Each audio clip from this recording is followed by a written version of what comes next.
Film की शुरुआत एक डार्क लैब में होती है जहां एक व्यक्ति को क्रायो चैम्बर में रखा गया है। जब हम क्रायो चैम्बर मशीन को चलाने वाले मॉनिटर को देखते हैं तो पता चलता है कि वो आदमी 17 साल से अधिक टाइम से सो रहा है। तभी कमरे में एक अलार्म बजने लगता है। क्रायो चैम्बर उस आदमी को खोल देता है जो लगभग 2 दशकों से आराम कर रहा था और अंत में जागता है। वह धीरे धीरे अपने चारों ओर देखता है जो किसी प्रकार का बनकर लग रहा है। कुछ टाइम के बाद वो अपने ऑक्सीजन मास्क को खोलता है और भोजन और अन्य चीजों की खोज शुरू कर देता है। तब अचानक मॉनिटर उसे चेतावनी देता है कि बंकर के अंदर का दबाव खतरनाक लेवल तक पहुंचने वाला है, जिसका मतलब है कि उसे जल्द ही वहां से निकलना होगा। नेक्स्ट सीन में वो आदमी एक अल्ट्रा प्रोटेक्टिव सूट पहने कुछ हथियार उठाता है और सुरक्षा कारणों से बंकर से धीरे धीरे बाहर निकलता है। वो एक हेलमेट भी पहनता है जो उसे अंदर से सांस लेने की सुविधा देता है। जल्द ही वो बंकर पर चढ़ जाता है और वो जो देखता है वो उसे अंदर तक हिला देता है। यहाँ कभी दुनिया थी,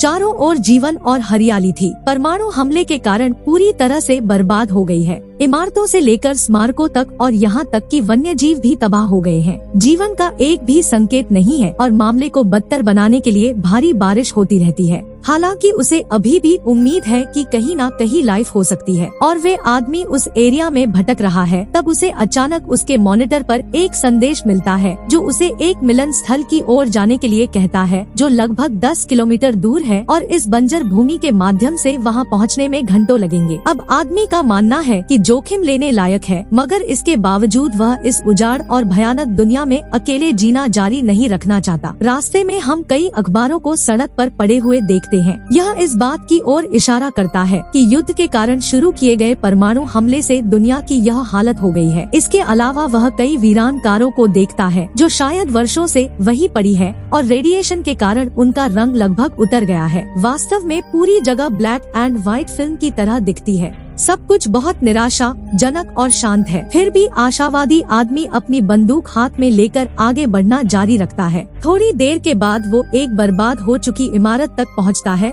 जो एक गवर्नमेंट ऑफिस की तरह दिखती है। अब वे आदमी जल्दी से अंदर कुछ काम की चीजें खोजने की कोशिश करता है और उसे एक टेलीफोन मिलता है, लेकिन उसके लिए निराशा की बात यह है कि उसमें कोई कनेक्शन नहीं है। उस जगह को देखकर ऐसा लगता है मानो वहाँ के लोग कुछ टाइम पहले ही कहीं चले गए हो या फिर मर गए हो। और फिर वे आदमी उसे इमारत से बाहर निकलता है और उदास होकर आगे बढ़ना जारी रखता है। जब वो अपने मॉनिटर का उपयोग करके नेविगेट करने की कोशिश करता है तो उसे नो सिग्नल दिखाई देता है, इसलिए अब उसे यहाँ से बिना किसी गाइडेंस के अकेले आगे बढ़ना होगा। लेकिन अब उसे परवाह नहीं है कि वो मरता है या नहीं, वो बस किसी के साथ बातचीत करना चाहता है, क्योंकि 17 साल तक अकेले क्रायो चैम्बर के अंदर रहना उस पर भारी पड़ रहा है। जैसे ही वो थोड़ा आगे बढ़ता है, अचानक उसका मॉनिटर बीफ करता है। उसे बताता है कि ह्यूमन सेफ है और वो यहाँ की हवा में सांस ले सकता है। इससे आदमी बेहद खुश होता है और अपना हेलमेट उतार देता है। फिर उसे बारिश का कुछ ऐसा अनुभव होता है जो उसने लंबे समय से नहीं किया है और वो इन लम्हों को पूरा एंजॉय करता है। तभी उसका मॉनिटर फिर से बीप करता है और इस बार दिखाता है कि टीम का एक मेंबर आसपास है और सिर्फ 205 मीटर की दूरी पर है। अब उत्साहित आदमी जल्दी से अपना सामान समेटता है और उस जगह की ओर भागता है। उसे एक बार फिर उम्मीद है कि वो आखिरकार किसी से मिल सकता है और उनके साथ अपने दुख और खुशी साझा कर सकता है। लेकिन जब वो उस जगह पर पहुंचता है तो उसे केवल एक हेलमेट मिलता है। अब वे हेलमेट काफी खराब हालत में है, जिसका मतलब है कि उसके मालिक की मृत्यु बहुत पहले हो गई थी। वहाँ बस में एक रेडियो भी पड़ा है जो उस आदमी को सिग्नल भेज रहा था। ये सब देखने के बाद वह पूरी तरह से टूट जाता है। इसके बाद वो आगे बढ़ता है और कुछ घंटों के सफर के बाद शहर के एक अलग हिस्से में पहुंच जाता है और एक बुरी तरह से तबाह हो चुके घर को देखता है। वो धीरे धीरे घर के अंदर जाता है और उसे एक परिवार की कुछ तस्वीरें मिलती है। यहाँ हमें पता चलता है कि वो घर किसी और का नहीं बल्कि खुद उस अनजान आदमी का है। अब हम तस्वीर में हम उसकी वाइफ और उनके कुत्ते को देख सकते हैं, लेकिन उन्हें गुजरे हुए कई साल साल हो गए हैं। वो कुछ देर तस्वीर को देखता है और मायूस होकर रोने लगता है, जिसके बाद वह तबाह हो चुके शहर की अपनी यात्रा जारी रखता है और हमें उस जगह का एक एरिया का व्यू देखने को मिलता है जो किसी सर्वनाश के दृश्य से कम नहीं दिखता है।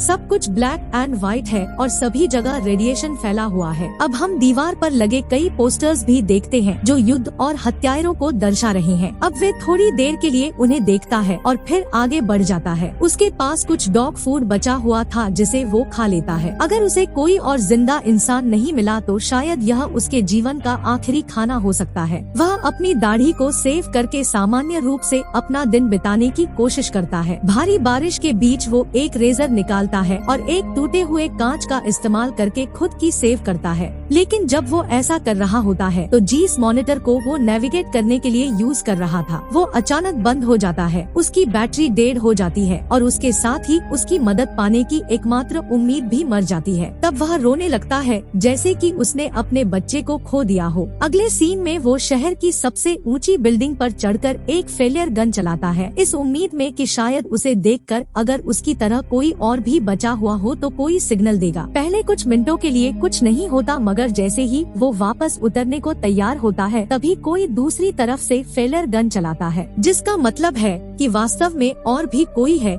जो इस तबाह हो चुके शहर में उस आदमी की तरफ भटक रहा है। उत्साहित होकर वह जल्दी से फेलियर गन की दिशा की तरफ भागता है और तब तक बारिश भी बंद हो गई थी। वहाँ उसे एक कार के ऊपर एक हेलमेट दिखाई देता है। वो उस व्यक्ति से संपर्क करना चाहता है लेकिन वह खतरे से भी सावधान है, इसलिए वह एक कोने में छिप जाता है और अपनी दूरबीन की मदद से सब कुछ देखता है। लेकिन जब उसे वहाँ कोई दिखाई नहीं देता तो वो अपनी राइफल निकाल लेता है और धीरे धीरे उसका सामना करने के लिए तैयार हो जाता है जो उसका इंतजार कर रहा है। तब वे एक कार के पास डिफेंस ऑफ पोजीशन लेता है, लेकिन अचानक दूसरी दिशा से एक बंदूक बाहर आती है। जब वे पीछे मुड़ता है तो उसे एक लड़की दिखाई देती है जिसने उसके जैसी ही ड्रेस पहन रखी है और उसे शूट करने के लिए तैयार है। अब वे दोनों स्पष्ट रूप से एक दूसरे पर भरोसा नहीं करते हैं और थोड़ी देर के लिए एक दूसरे को घूरते हैं, लेकिन जब उन्हें रियलाइज होता है कि हो सकता है कि इस दुनिया में वे दोनों आखिरी बचे हुए इंसान हो तो दोनों अपने हथियार नीचे कर देते हैं और बिना एक शब्द भी बोले वे एक दूसरे को तुरंत समझ जाते हैं और इसी सीन को दिखाते हुए यह मूवी खत्म हो जाती है।